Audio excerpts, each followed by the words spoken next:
بین الاقوامی mobile phone company ٹیلی نار نے پاکستان چھوڑنے کی وجوہات بیان کر دی۔ کمپنی کے سربراہ نے پاکستان سمیت دنیا بھر میں کمپنی کے موبائل نیٹ ورک کے حوالے سے تفصیلی بیان جاری کر دیا۔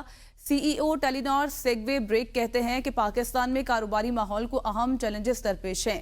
کمپنی کے مارکیٹ سے نکلنے کے فیصلے کی ایک وجہ یہی ہے۔ گزشتہ 2 دہائیوں میں ٹیلی نار نے پاکستان، بھارت، بنگلہ دیش اور میانمار میں سرمایہ کاری کی۔ ٹیلی نار نے بھارت میں اپنے کاروبار کو ایئرٹیل کے ساتھ ملا دیا۔ فوجی جنتا کے اقتدار سنبھالنے کے بعد ٹیلی نار نے میانمار میں اپنا یونٹ بیچ دیا۔ اس نے تھائی لینڈ اور ملیشیا میں اپنے کاروبار کو بھی ضم کر دیا۔ ٹیلی نار نے دسمبر 2023 میں اپنے پاکستان آپریشنز کو پاکستان ٹیلی کمیونیکیشن کمپنی لمیٹڈ کو فروغ کرنے کا اعلان کر دیا ہے۔ اس متعلق بات کر لیں گے زبیر قصوری سے۔ زبیر، بتائے گا مزید کیا وجوہات بتائی جا رہی ہیں؟ جی بالکل، آپ صحیح فرما رہے ہیں۔ ٹیلی نار پاکستان کے اندر پاکستان میں 2007 میں کام شروع کیا تھا، بالآخر پاکستان سے نکل گئی ہے۔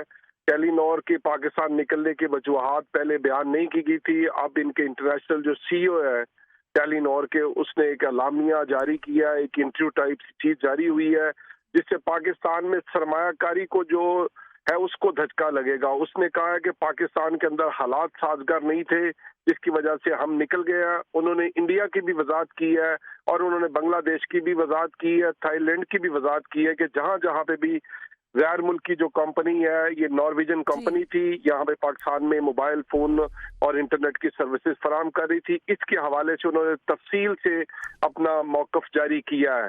میں آپ کو بتاتا جاؤں کہ ٹیلی نار کو پی ٹی سی ایل جو پاکستان کا گروپ ہے، Ufone P T C L نے خرید لیا تھا اور اس وقت اس کی وضاحت دونوں طرف سے جاری نہیں کی گئی تھی، تاہم اب وضاحت جاری کر دی گئی ہے۔ اب یہ بتایا جا رہا ہے کہ جیسے ہی ریگولیٹری اپروول بہت شکریہ زبیر قصوری، اس متعلق آپ ہمیں